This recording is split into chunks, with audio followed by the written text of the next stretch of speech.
Hi, I'm Jana Riess, and for the last almost 2 years, I've been doing this project on Twitter and Facebook called the Twible.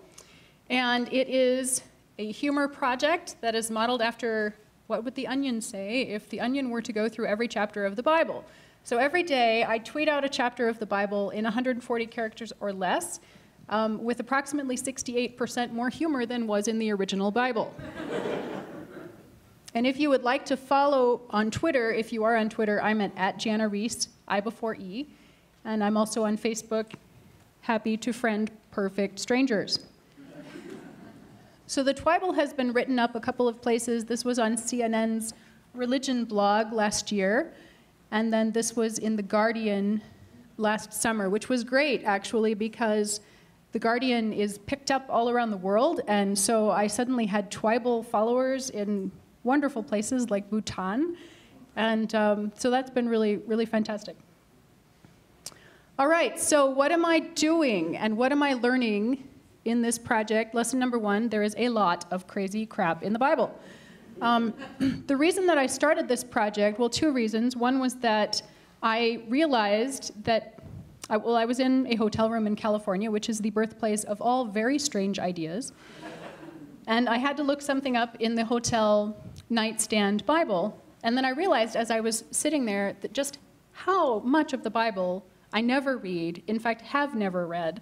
And so I wanted to do that. And I'd tried those things where you read the Bible before. And I thought, I'm never going to do that by myself. So I need other people to hold me accountable. But let's also make it fun. And the other thing was that I was interested in using Twitter for something other than tweeting about what I ate for breakfast. And so this seemed like a good thing to do. However, at the time, I had no idea that there were actually 1,189 chapters in the Bible. Really bad idea. All right.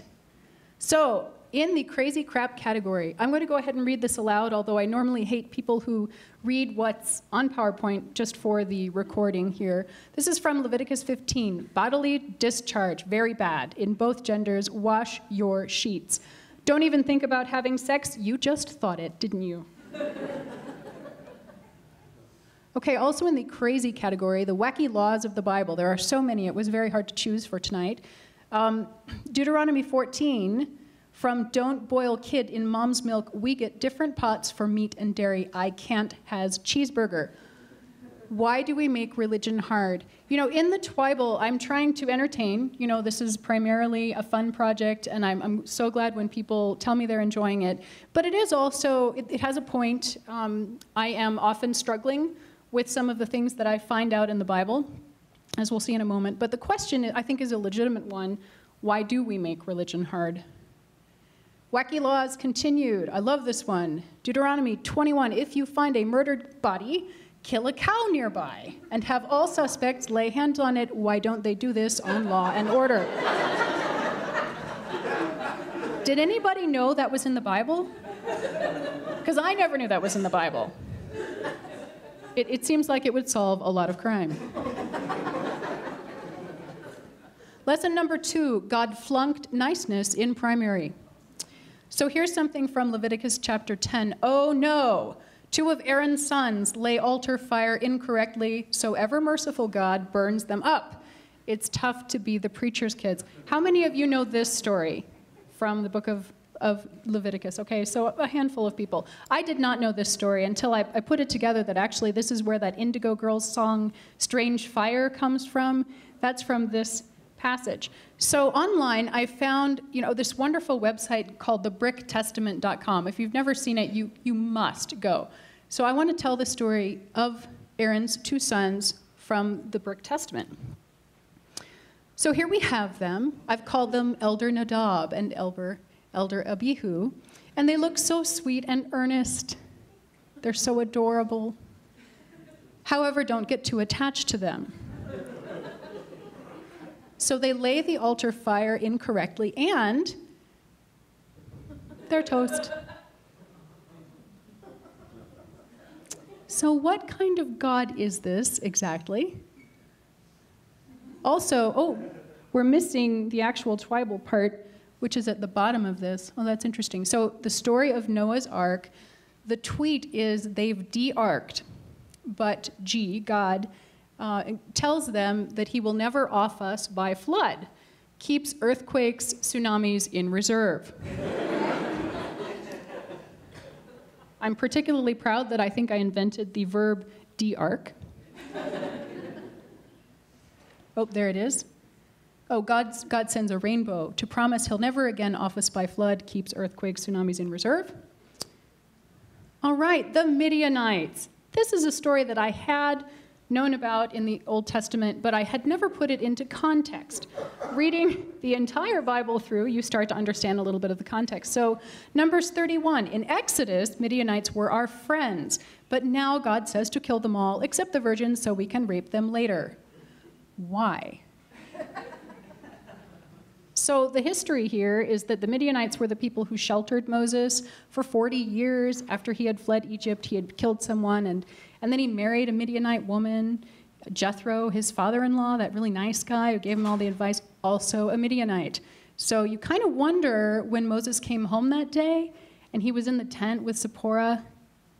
Awkward. All right, what else do we know about God? Here's the Twible overview of Leviticus. Don't eat this, don't screw that, don't touch this, don't do that, thus saith the Lord.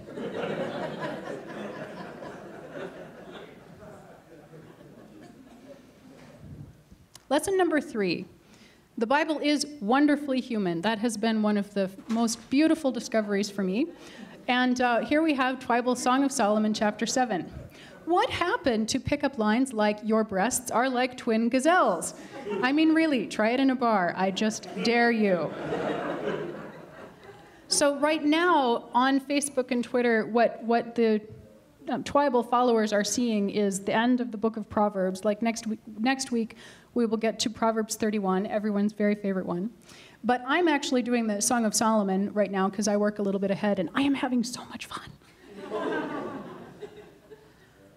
All right, so in the Bible, with all of this human element, there's great pain. Here's Psalm 13. Where are you, God? I've been looking all over. Are you dissing me? My life sucks. I need to vent, and you are AWOL. Some friend. How long? That's actually one of my favorite psalms. Now, remember that the Twible is only correct insofar as it's translated correctly. So, it does lose a little bit in translation. So also in the pain realm, I really was surprised by how nourishing and beautiful the book of Job was when I did it in context. So Job 29, Job offers closing argument as his own defense counsel. My life used to be so blessed, I helped the poor. What the F happened, G? God. Twible Job 30, now I'm mocked and hated. Why? And why is God not answering my call? Oh, and my skin is falling off? What is up with that? And there's also love. So I realized this wonderful epiphany that actually the book of Ruth had been written by Jane Austen, which I didn't know until I did the Twible, and then suddenly it all made sense. So here we have Ruth chapter 2, Jane Austen plot in ancient setting, destitute Ruth goes a-gleanin' and meets eligible bachelor Boaz Darcy, who saves her family.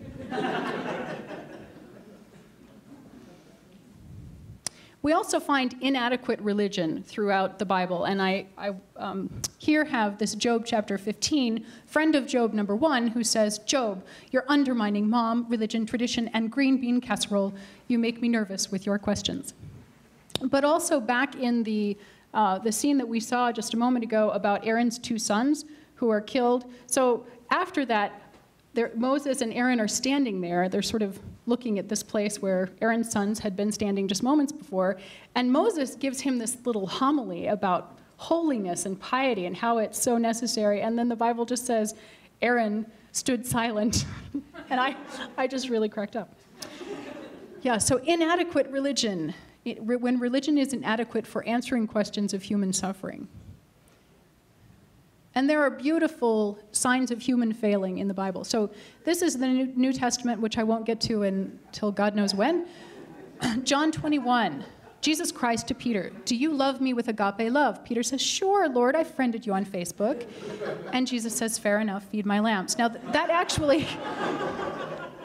that actually is sort of a reflection on the fact that the conversation that they're having, they're using two different verbs for love. So when Jesus says, "Do you love me?" he is saying, "Do you love me with the love that God uses for humanity?" And Peter says, "Yeah, we're buds." Peter uses a different verb for love. They repeat the conversation. Peter uses that same verb, which is, "I friend you." I friended you on Facebook. And then the third time, Jesus says, "Do you friend me?" And Peter says, "Yes, Lord, you know I friend you." And so the conversation that they're having is not necessarily one that we get in English, but I think theologically it's a really important point about Jesus making accommodations for what we are able to give. And then there is this wonderful challenge of doing all 10 commandments in 140 characters or less. So we have Exodus 20, G's top 10, no gods, idols, blasphemy, keep Sabbath holy, and love mom, don't kill, cheat, steal, lie, or look at Christmas catalogs. I was pretty proud that day.